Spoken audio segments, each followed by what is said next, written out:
एक बार एक बालक काशी से पढ़ करके आया, खूब विद्वान बन के आया, अपने पिताजी के पास आकर के बोला, पिताजी मैं सब कुछ पढ़ के आया हूं, आप जहां से चाहो पूछ लो। तो पिता ने यही पूछा, बताओ पाप के बाप का नाम क्या है?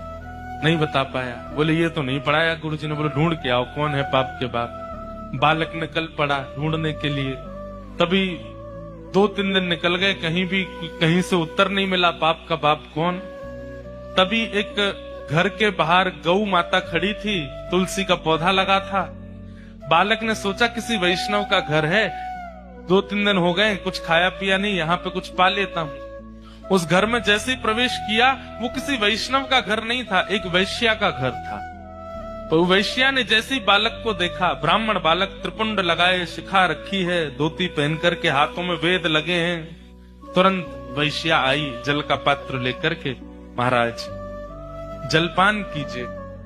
तो ब्राह्मण ने तुरंत जल लिया, पान किया, पान करके बोली, ये घर मुझे लगता है किसी वैष्णव का है, गोबर का चौका लगा है, बाहर गैया है, तुलसी का पौधा है, आप निश्चित ही कोई वैष्णव हैं।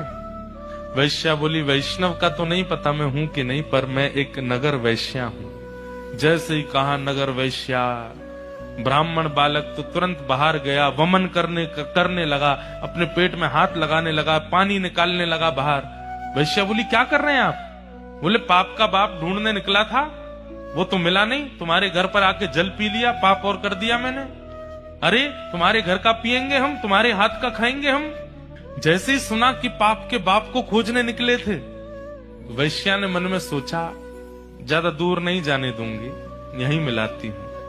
अब भगवान जल पी ही लिया है आपने, पाप तो हो ही गया आपसे, अब तो आपको जाना पड़ेगा, नदी स्नान करनी पड़ेगी, जनेऊ बदलनी पड़ेगी, पंचगव्य पान करना पड़ेगा, तभी आप शुद्ध हो गए। ब्राह्मण बोले, और नहीं तो ये सब करना पड़ेगा तभी शुद्ध होऊंगा मैं। तो जब पाप हो ही गया है तो थोड़ा और कर लीजिए। बोले मतलब?